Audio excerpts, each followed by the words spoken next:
உங்களை பற்றி ஒரு சின்ன அறிமுகப்படுத்திக்கங்க. என் பேர் சரவணனுங்க. நாதகேந்திராவில் கன்ஸ்ட்ரக்ஷன் பார்த்துட்ருக்குறேங்க. இங்கே வந்து 5 வருஷம் ஆச்சுங்க.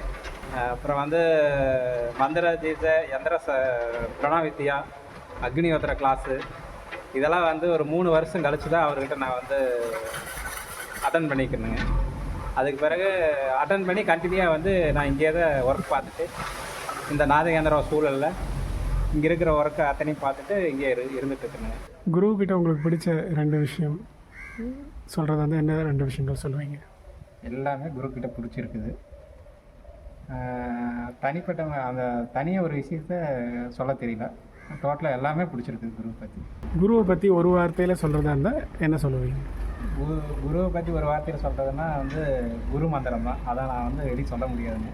அவர் பார்த்தாலே குரு மந்திரம் ஆட்டோமேட்டிக் உள்ள வேலை செய்யும். குருவை சந்திக்கிறதுக்கு முன்னாடி உள்ள சரவணன், குருவை சந்தித்ததுக்கு அப்புறம் உள்ள சரவணன் என்ன வித்தியாசம்?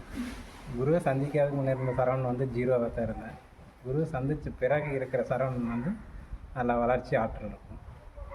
குரு பூர்ணிமா உங்களுக்கு ஒரு முக்கியமான நாளாக இருக்குது. எதனால அப்படி இருக்குது?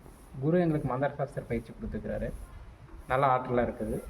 அப்படிப்பட்ட ஒரு குருவை கொண்டாடுறதுக்கு இந்த குரு பூர்ணிமா நாள் ஒரு முக்கியமான நாளாக இருக்குது.